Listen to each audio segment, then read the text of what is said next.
Hello friends, welcome to my channel Learning Electronics. In this lecture, we are going to see the analysis of buck converter. In the last class, we have seen the basic concept of buck converter. What are the uses of components present in the buck converter circuit? What is the working and important features of this buck converter? So if you want to see that video, you can check it in the channel playlist. And before starting this video, please subscribe my channel and also press the bell icon so that you can get more updated videos from here. Now let us see what are the parameters of buck converter we are going to derive in this lecture. First is ripple in inductor current. Second one is average output voltage. Third one is average output current. Fourth one is ripple in capacitor voltage.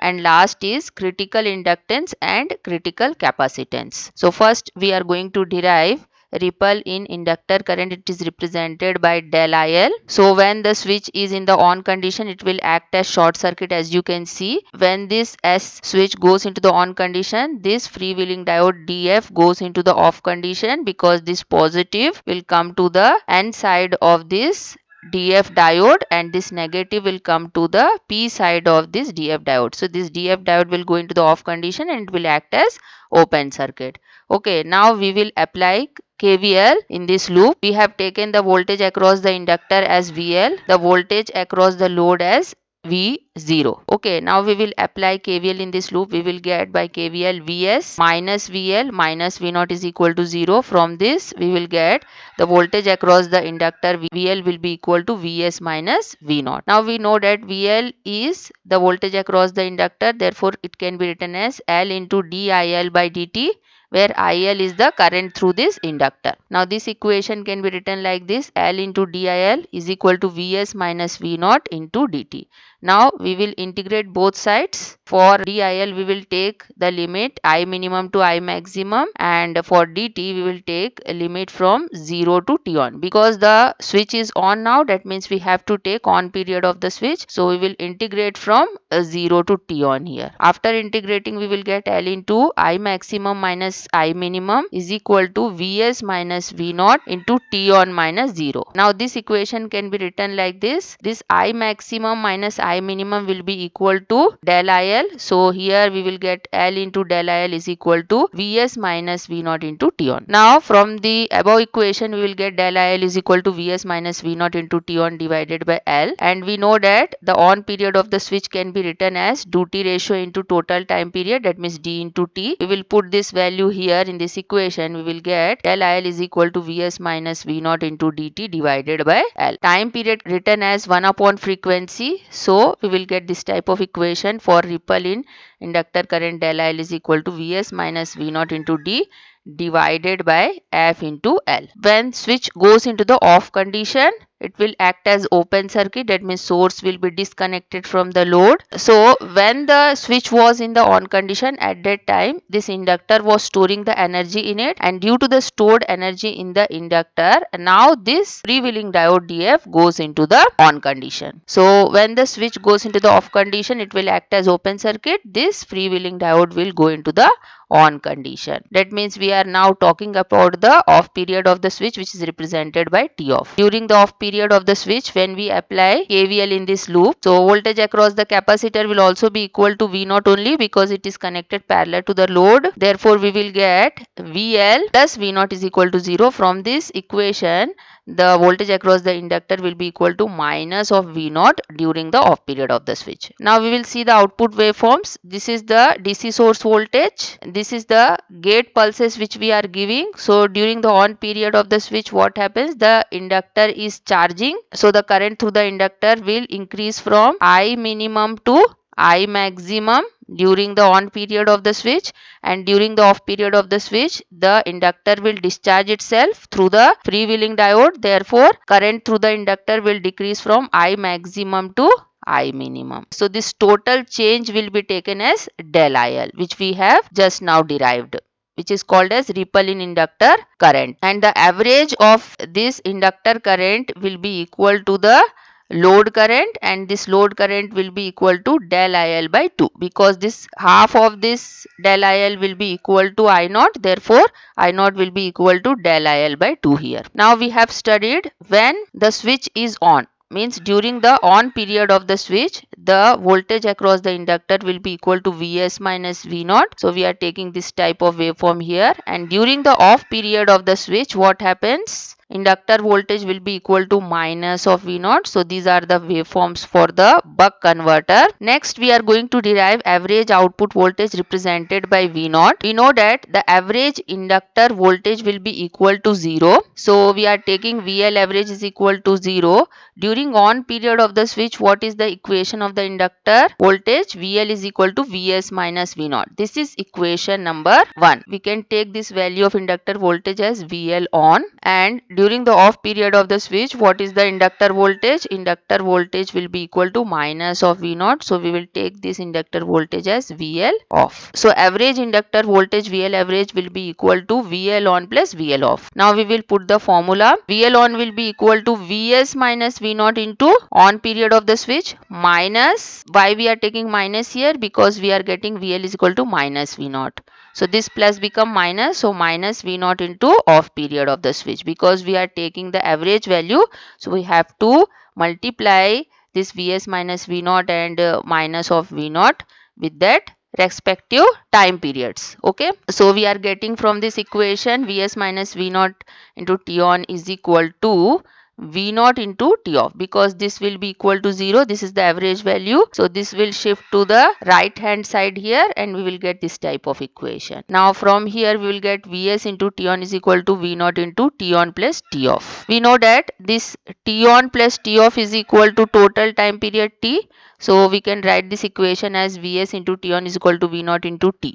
Now we know that on period of the switch is equal to duty ratio into total time period. So we will put T on is equal to dt here. This T and this T will be cancelled out, and we will get average output voltage V naught is equal to D into Vs. We know that the duty ratio D is equal to T on by T. Therefore, when we put this value here, we will get average output voltage equal to T on by T into Vs. From this equation, we can see that the voltage buck is occurring. That means this converter is stepping down the output voltage. Next, we are going to derive the average load current represented by I naught. So for lossless conversion, we have studied that input power should be equal to the output power. What is the formula of input power? Vs into Is. That means input source voltage into input source current, and the formula for output power will be equal to output voltage into output current. Now we will put output voltage is equal to D into Vs. We have just now derived this equation, and we put here, we will get Vs into Is is equal to Vs into D into I naught. This Vs and this Vs get cancelled out, and we will get the average load current I naught is equal to Is upon D. From this equation we can see that the current boost is occurring in the buck converter circuit. Next derivation is ripple in capacitor voltage represented by del Vc. So when we apply KCL at this node number 1, inductor current IL will be equal to capacitor current plus load current I naught. Let this be equation number 1. Since the capacitor is connected across the load, so let the capacitor voltage is taken as Vc. So the output voltage will be equal to capacitor voltage here. So if we take the change of these voltages, so del V0 will also be equal to del Vc.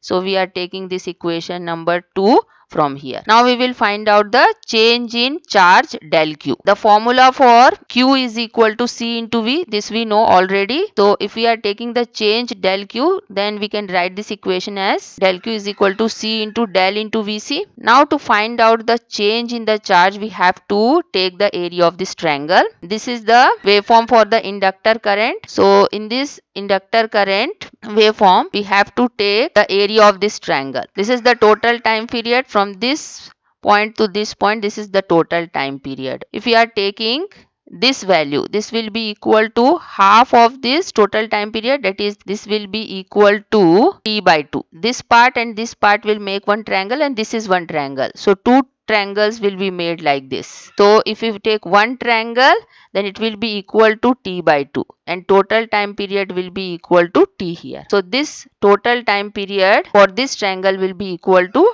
T by 2 we are taking, and the change in charge will be equal to area of this triangle. We know that the area of triangle is equal to half into base into height. Here base will be equal to t by 2. What is the height? Height will be equal to this value. What is this value? This value will be equal to del IL by 2, because this whole thing is del IL, so this half thing will be del IL by 2. Now we will find out the change in charge del Q will be equal to area of the triangle, which is equal to half into base into height, that means half into t by 2 into del IL by 2. Del Q will be equal to half into del IL by 2 into t by 2 is equal to what we will get from here, 1 upon 8 del IL into t. Let this be equation number 4. Now we will put this equation in this equation number 3. So we will get this type of equation, 1 upon 8 del IL into t is equal to C into del Vc. From this equation we can find out ripple in capacitor voltage del Vc. Del Vc will be equal to del IL into t divided by 8 into C. We know that time period is equal to 1 upon frequency. So this equation can be written like this. Now from equation number 2, this change in capacitor voltage will be equal to change in output voltage. So we can write del Vc is equal to del V naught is equal to del IL divided by 8 into Fc. Now we had already derived the ripple in inductor current del IL, which is equal to Vs minus V naught into d divided by F into L. Now we will put this value here, we will get this type of equation. Now this Vs minus V naught can be written like this, Vs minus d into Vs, because V naught is equal to d into Vs. So from here we will get Vs minus V naught is equal to Vs into 1 minus d. Now this equation of ripple in capacitor voltage del Vc can be written like this. When we put this value here, so we will get del Vc is equal to Vs into 1 minus d into d divided by 8 F square into L into C. So this is the final equation of the ripple in capacitor voltage del Vc. So from this equation we can see, if we are increasing the frequency, then the change in load voltage or the ripple in capacitor voltage del Vc will decrease. So if we are increasing the frequency, then only we can decrease the ripple in capacitor voltage del Vc by this equation. Next we are going to derive the critical inductance Lc and critical capacitance Cc. First we are going to define this critical inductance and critical capacitance. What is critical inductance Lc?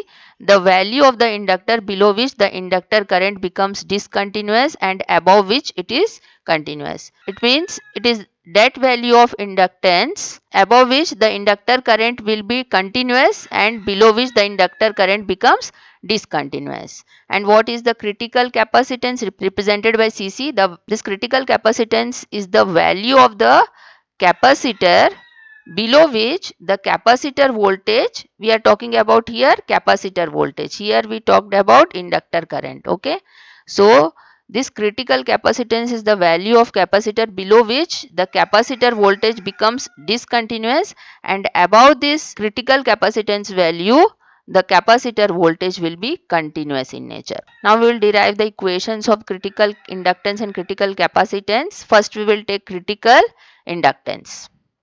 Okay, so we know that the change in inductor current del IL is equal to I maximum minus I minimum. So at critical inductance value, what is the value of I minimum? I minimum will be equal to 0. So when we put I minimum is equal to 0, we will get del IL is equal to I maximum. And what is the equation of I naught? From the waveforms we have taken, I naught is equal to del IL by 2. So when we put del IL is equal to I maximum here, it will be equal to I naught is equal to I maximum divided by 2. Let this be equation number 1. The load current I naught will be equal to load voltage V naught divided by load resistance R. Now we will put V naught is equal to D into Vs. We will get this type of equation, dVs by R. The equation of del IL is equal to D into 1 minus D into Vs divided by F into L. Let this be equation number 2. So from equation number 1, I naught is equal to del IL by 2. Now we will put this equations of equation number 2 in this equation. What we will get? D into Vs divided by R is equal to D into 1 minus D into Vs divided by 2F into L. When we are taking the value of I minimum is equal to 0, the inductance value will be equal to critical inductance. So here we are putting Lc in place of L here. Okay, so from here the critical inductance Lc will be equal to 1 minus D into R divided by 2 into F, because this D and this Vs will be cancelled out from here. So we'll get this type of equation. So as we have discussed, above this critical inductance value, the inductor current will be continuous in nature. Next, we are going to derive the critical capacitance Cc. In the buck converter, the average output voltage will be equal to average capacitor voltage because the capacitor is connected in parallel with the load. So what is the average capacitor voltage? It will be equal to ripple in capacitor voltage divided by 2 because half of this value become the average capacitor voltage. Now we will put the formula of del Vc here, which is equal to D into 1 minus D into Vs divided by 8 F square L into C, and output voltage average value will be equal to D into Vs. Okay, when we put these values here, we'll get this type of equation. Now this dVs will be cancelled out from here. We will get the critical capacitance value will be equal to 1 minus D divided by 16 F square into Lc. This Lc is the critical inductance value. So this is the final equation of the critical capacitance. Okay. So hope you have understood the topic. Thank you very much for watching, and please do subscribe my channel for more updates.